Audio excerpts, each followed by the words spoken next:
Hey everyone, can we turn this dark gray Myrtle Beach shell into a beautiful shiny pendant? Let's find out. Hi everyone, this is Clayton from the Sand and Shore Shop, and I take things like this and turn it into stuff like this. Come and watch me make shiny stuff.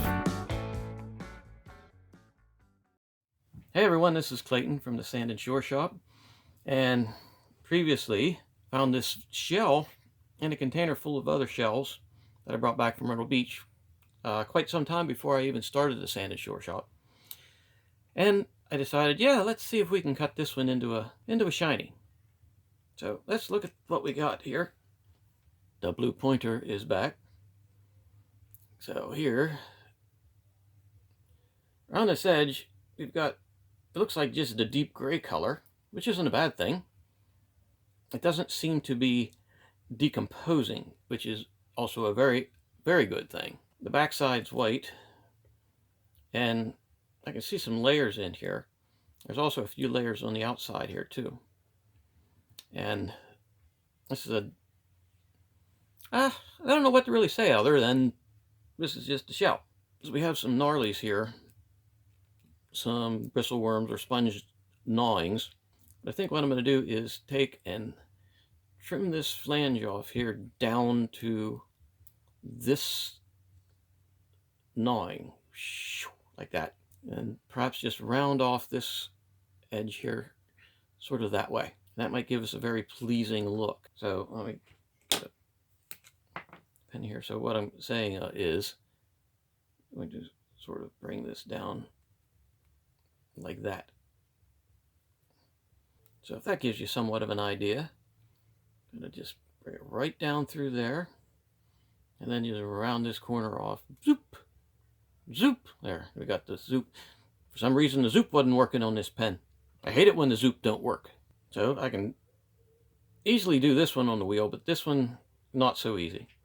I might have to get my Dremel out and grind that down. And I may just do that right now. Oh man, cord. Almost didn't have enough cord.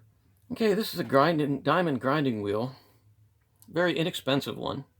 And of course, this is a very inexpensive Dremel tool. And I have very good Dremels and some Fordham tools. But quite often I go back to these little buggers. Let's see how loud this is on the... Woo, yeah, it's loud. So I'm going to grind this down. I hope that's not too terrible loud. I'll see if I can fix the volume. Yeah, it creates a lot of dust too. I have some airflow going to pull the dust away. If not, I would be using a respirator. And if you notice, this machine bogs down pretty good. And that's not a bad thing. Truly, it's not a bad thing. And I'll tell you why. If you have a powerful tool with a great bit of torque, meaning a whole lot of power, and you have a tendency to, how would you say, overuse your diamond wheel or whatever you're doing, because you have all the power you want, you can't stall the motor out. This really, really inexpensive, super cheap Dremel type tool, which doesn't have a whole lot of power, forces you to be more gentle. And for some things, that's really good. If you're drilling holes in rather thin shells, you don't want to have more power than you need. And even if you adjust the speed on a very powerful tool, you still have more torque on there, and you can break the stone when you start to get through the other side. The shell, it's a shell, not a stone. Well, no, it can be either a stone or a shell. So with this type of very underpowered Dremel type tool, the motor will bog out before your piece of material that you're working on will break. So I'm going to hold this down here because holding it up in the air, that's kind of painful.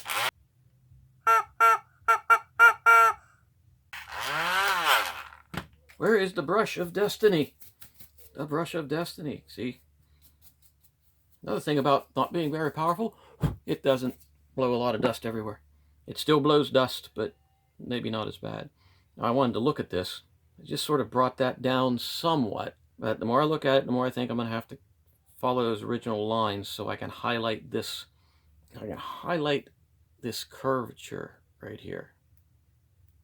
So I think my original idea, cutting it down more, is going to be what we need there. All right, so I'm going to start this back up, and maybe I'll start it back up. There we go. Definitely need a little more ventilation than I have. If you're doing this at home, always wear a mask or have serious ventilation. But you don't want to be breathing this dust in, because this stuff will kill you. I mean, silicosis and kind of lung creeping crud that you can get, that stuff will kill you. Stuff will kill you dead. I mean, there's not too many other ways of being killed other than dead, but you know what I'm talking about.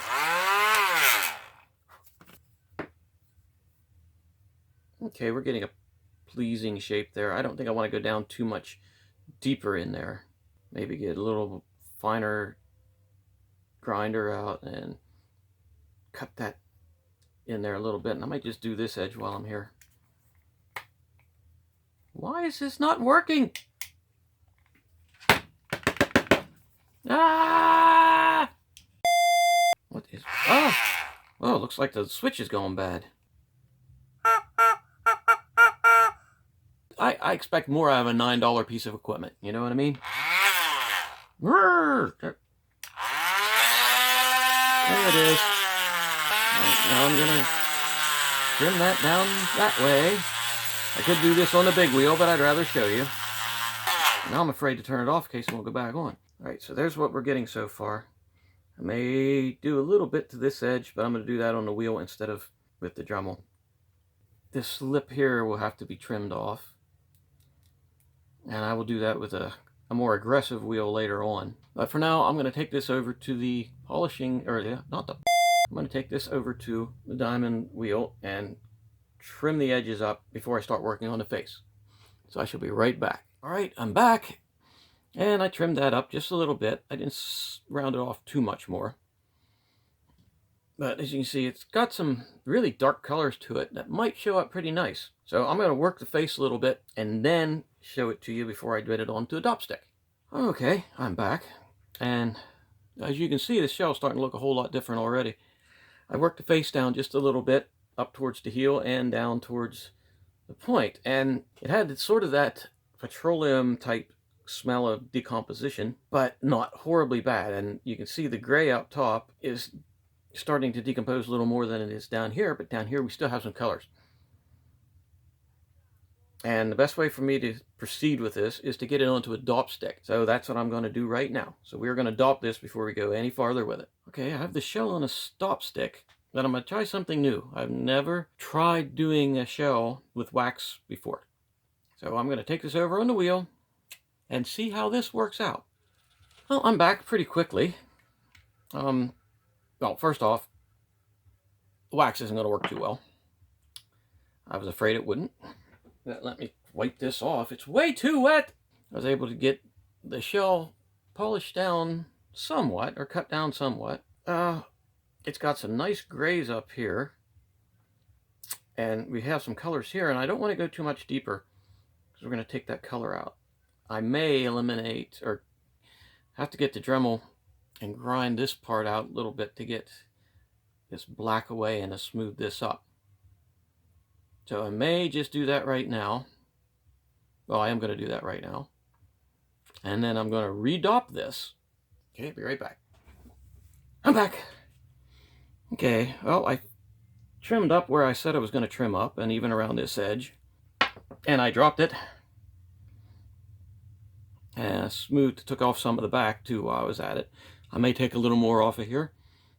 You can see you probably notice it's a little bit shinier than it was a while ago because I decided to hit these edges a little bit with a super aggressive polishing wheel, and that was just to see, to see what I was if I was gonna get some shininess out of this. And it appears that it is gonna be a pretty shiny shell, but we still have a lot of facets across the face. Let me get it up nice and close. You can see there are a lot of facets across there that have to be smoothed out before it'll get a very nice glass-like shine. So I'm going to have to take and dop this on a stick with some epoxy before I can finish it. So I will be back here as soon as I can. Okay, got this stone dopped on there, and it's a shell, not a stone. I got this shell dopped on there, and we can start on the eliminating of the facets, which is also called polishing. And I got myself a different bottle. Look at that. So the technique here is pretty much the same as with a stone. You just go over the face of it, take off any faceting that we may have. There's a little bit more facets on the shell sometimes because of the irregular shape. Oh, look at that. Glue is not holding at all. You know what? We're going without the dop stick. Now I got it stuck to my finger. Maybe we'll just use that to our advantage.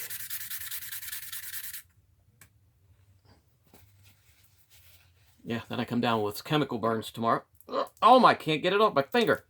Help! Okay, this isn't gonna work. Now I can't get this. Alright, I'm back. And it's stuck to the cloth and everything. I'm back. Got some lacquer thinner. Cleaned that off pretty well. Cleaned off my finger pretty well. I'll just be doing this one unstopped. Let's see what we've got. You know, I still got sticky stuff on my fingers. Facets are coming out of there pretty well. I may cut that down a little more right there and really make that a really cool shape. Okay, this is not as easy as if you have it on a stick. Okay, as you can see, stone's pretty dry, but we have shiny flying everywhere. So pretty much got the facets out, and that's what we were working for here. Well, I did it. I went over and I took that bit out, and I'm actually very happy I did, because now it's got a crazy looking shape. And I think that taking away that little bit of sort of dead area made it much more shapely, I guess. All right, I'd say that's sanded down good enough. So now on to the 1000 grit. And I got to clean off the stone. I shall be back. And this is a shell, not a stone. I'm going to clean off the shell, and I'll be back. I am back. I'm sort of crying. I don't know. Alrighty, 1000 grit. Alright, well, look at that. That shell is starting to polish up extremely nice. Very earthy gray tones to it. Beautiful. So I'm going to take and put this on the cerium oxide wheel and see if we can make a shiny out of it.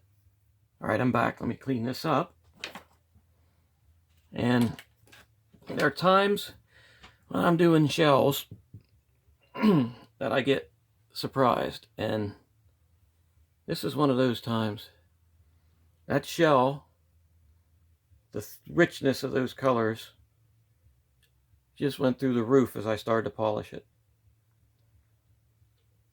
I mean, this one, oh, this is gorgeous. I didn't get all of the outside ripples out of the shell, the ones that are in there naturally. So this colored portion is just a slightly bit satiny. But if I go over that, I think a little more with the cerium oxide, I can even bring more of a shine out there. You'll notice some areas are super shiny and some are satiny in there. And sometimes these shells just astound me. I don't know what else to say. This backside, I'll probably work it just a little bit with a buffing wheel. But this shell is an absolute win. Some of these shells from Myrtle Beach have these really deep colors to them, and they're more earthy gray tones than they are bright purples and reds. But in some ways they can be even more beautiful than those bright colors. No one can say that that's not beautiful. So if you like the video, hit the subscribe button, hit the like button.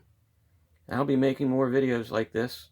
Thanks for spending some time with me, and have a good night.